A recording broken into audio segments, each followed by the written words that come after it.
मैं मुश्ताक राहत इंसाफ एक्सप्रेस बिहार पर आपका स्वागत है। दोस्तों, हम सब लोग जानते हैं कि भारत एक धर्मनिरपेक्ष राष्ट्र है और धर्म के आधार पर किसी को भी आरक्षण का लाभ नहीं दिया जा सकता है।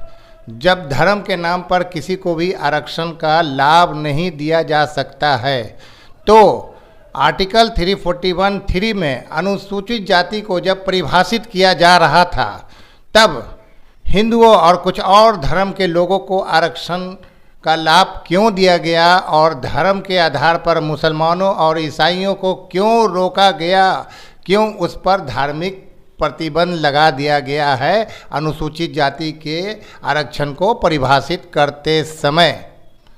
आपको पता होगा कि 10 अगस्त 1950 को जवाहरलाल नेहरू ने मुसलमानों और ईसाइयों के आरक्षण पर अनुसूचित जाति को परिभाषित करते हुए प्रतिबंध लगा दिया था।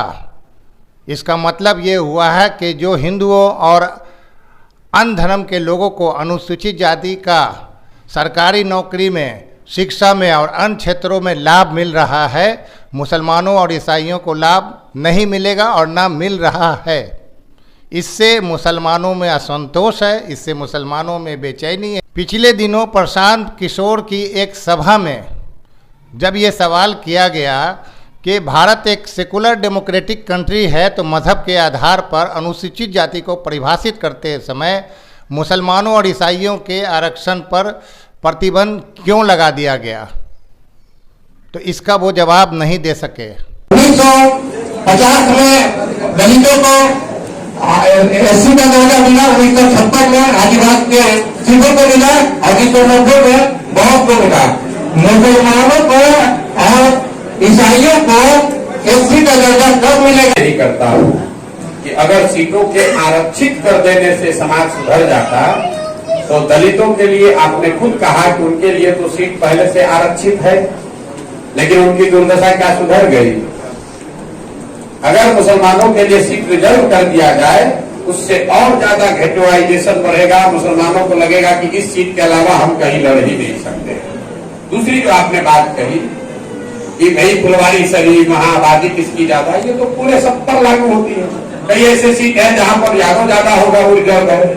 ये तो एक कॉन्स्टिट्यूशनल व्यवस्था है डिलिमिटेशन की, जिसमें थोड़ा बहुत हर व्यवस्था में आप उंगली उठा सकते हैं, लेकिन एक संवैधानिक व्यवस्था है कि हर 20 साल पर विधानसभा लोकसभा के डिलिमिटेशन को वहां की जनसंख्या के आधार पर रिकॉन्फिगर किया जाता है।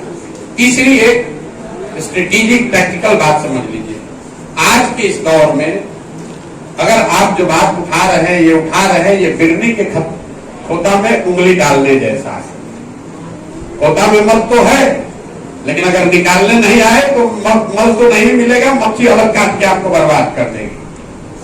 आज के इस पोलराइजेशन के दौर में जब कोई मुसलमानों का नाम नहीं लेना चाह रहा है, बगल में बैठा नहीं रहा है, जिसको आप वोट भी दे रहे हैं, अगर आप आरक्षण की बात उठा दोगे तो यही बात तो भाजपा बोल रही है कि भैया ओबीसी वाले हमको वोट दे दो, नहीं तो मुसलमान को आरक्षण मिल जाएगा। आप उस चक्कर में काहे पड़ रहे हैं? आप उस चक्कर में क्यों पड़ रहे हैं? ये एक्टिविस्ट, देखिए, एक्टिविस्ट बनना और चुनाव राजनीतिक सफलता पाना दोनों अलग अलग चीज है। आप मुसलमान होने के नाते आरक्षण की बात करते हैं, वो कीजिए, लेकिन उस पर राजनीतिक मुद्दा बनाइएगा तो आप समाज का फायदे के बजाय बहुत बड़ा नुकसान कर दीजिएगा। दोनों चीज को हिंदू समाज में बहुत लोग हैं जो जाति प्रथा के खिलाफ काम कर रहे हैं, उसको खत्म करने के लिए, लेकिन जब आप राजनीति कर रहे हैं और जातियों के खिलाफ बोलने लगिएगा तो ऐसे समाज मार के भगा देगा।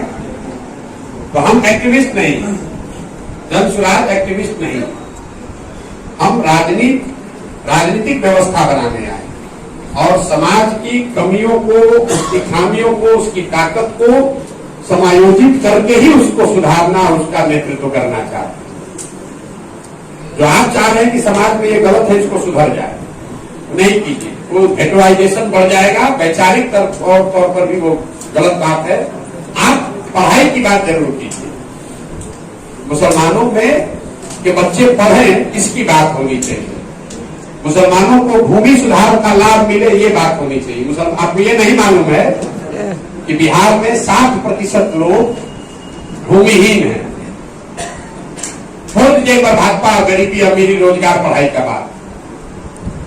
कह रहे भाई साहब मुसलमानों ने यहाँ लालू जी को वोट दिया है, सिर्फ मुसलमानों ने नहीं, गरीबों ने, पिछड़ों ने उनको वोट दिया है।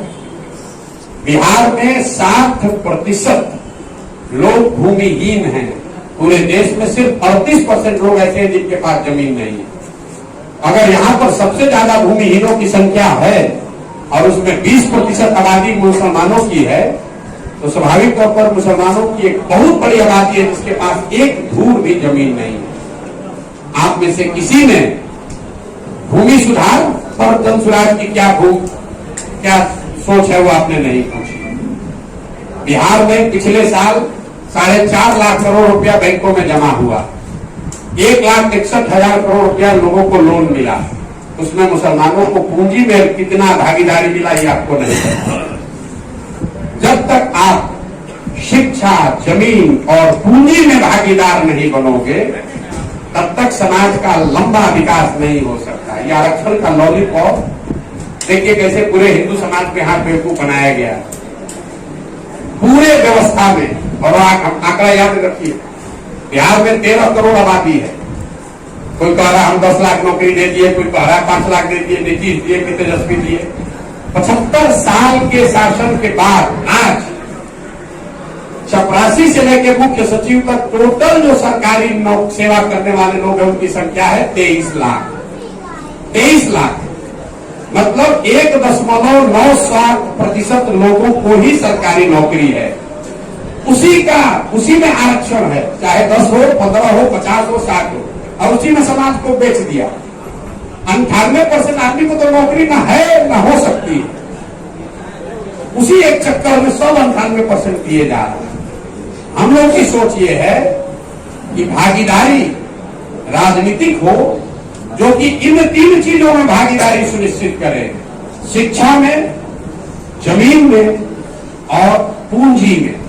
क्योंकि गरीबी खत्म करने का यही 3 रास्ता है। अगर आप पढ़े लिखे व्यक्ति हैं, दुनिया भर के डेवलपमेंटल इकोनॉमिस्ट को पढ़िएगा।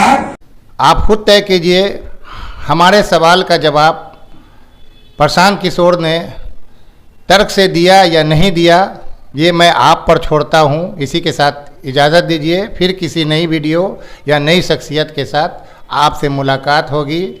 जय हिंद, जय भारत, आदाब।